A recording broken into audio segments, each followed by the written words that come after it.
জয়গুরু বন্ধুরা, আমার চ্যানেলে বিউটিস কিচেনে আপনাদের সবাইকে স্বাগত। আজকে আমি আপনাদের রান্না করে দেখাবো পেঁপে আলুর তরকারি, নিরামিষ পেঁপে আলুর তরকারি। এই যে দেখুন, আমি এই যে ডুমো ডুমো করে পেঁপে কেটেছি আর ডুমো ডুমো করে আলুও কেটেছি, কেটে ধুয়ে রেখে দিয়েছি। কড়াতে তেল দিয়েছি, আমি কড়াতে একটু আলু ভেজেছিলাম, সেই তেলের ভিতরে আমি এবার দিয়ে দেবো পেঁপে আলুটাকে একটু ভেজে নেব। পেঁপে আলুগুলো দিয়ে দিয়েছি, আমি দিয়ে দেবো লবণ আর হলুদ, একটু সুন্দর করে ভাজবো। দিয়ে দেব হলুদ পরিমাণ মতো, দিয়ে দেবো লবণ পরিমাণ মতো, দিয়ে এবার নেড়ে চেড়ে একটু ভাজা ভাজা হবে, তারপরে আমি জল দিয়ে দেবো। একটু ভাজা হলে কিন্তু ভালোই লাগবে খেতে। আমি একটু ঢেকে দিয়েছিলাম, এবার ঢাকনা করে এবার নেড়ে চেড়ে দেখুন কি সুন্দর পেঁপে আর কিন্তু একটা জল বেরোয়, এই জলটা শুকিয়ে গেছে। এবার আমি দিয়ে দেবো, এটা কিন্তু তেল, এই যে আমি এবার জল দিয়ে দেবো।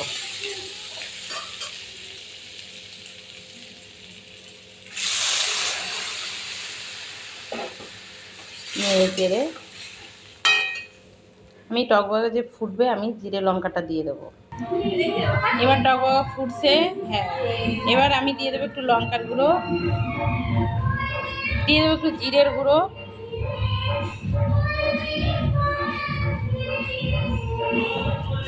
দিয়ে নেড়ে চেড়ে আমি একটু ঢেকে দেব, কারণ পেঁপেটা একটু সিদ্ধ হতে সময় লাগবে, তাই এবার ঢেকে দেবো। আমি ঢাকনা তুলে নিয়েছি, একবারে ঢেকে, এই যে সেদ্ধ হয়ে গেছে। এটাকে একটু ঘেটে, একটা আলু একটু চামচে ঘেটে দেবো, ঘন হয়ে যাবে তরকারিটা। যেহেতু নিরামিষ তো একটু গায়ে মাখাই করবো, বেশি ঝোল রাখবো না। এবার আমি নামিয়ে নেব, নামিয়ে ফোড়ন দেব।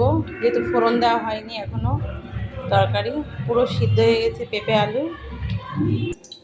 তরকারি নামিয়ে আমি কড়া বসিয়ে দিয়েছি, তেল দিয়েছি কড়াতে ফোড়নের জন্য।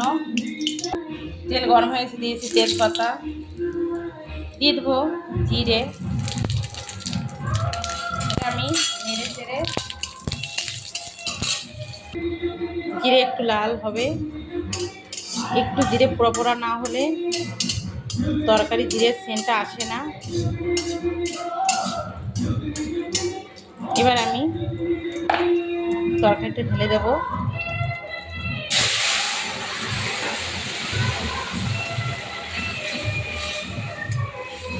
নেড়ে চেড়ে আমি একটু করে জিরে ভাজা দিয়ে দেবো, ভাজা জিরে আমি গুঁড়ো করে রেখেছি, একটু দিয়ে দেবো, দিয়ে নামিয়ে নেব লবণটা দেখে। এই যে আমি একটু ভাজা জিরের গুঁড়ো দিয়ে দিচ্ছি, নেড়ে চেড়ে এবার আমি নামিয়ে নেব। তরকারি হয়ে গেছে, এবার আমি নামিয়ে নিচ্ছি। লবণ টবণ সব একদম পারফেক্ট নিরামিষ পেঁপে আলুর তরকারি। এভাবে কিন্তু অতি অবশ্যই আপনারা খেয়ে কমেন্টে আমাকে করে জানাবেন যে নিরামিষ পেঁপে আলুর তরকারি খেতে কেমন লাগে। ভালোই লাগে, ভীষণই ভালো লাগে। তো এবার নামিয়ে নেব তরকারি। দেখেছেন বন্ধুরা, পেঁপে আলুর তরকারি কত সুন্দর দেখতে হয়েছে, কালারটাও কি ভালো লাগছে। এভাবে কিন্তু অতি অবশ্যই আপনারা পেঁপে আলু দিয়ে নিরামিষ তরকারি করে খেয়ে দেখবেন কেমন খেতে লাগে। তো আমার এই রেসিপিটা যদি ভালো লাগে, please please please like, share, comment করতে কিন্তু ভুল করবেন না, আর সাবস্ক্রাইবটা করে দেবেন। জয় গুরু।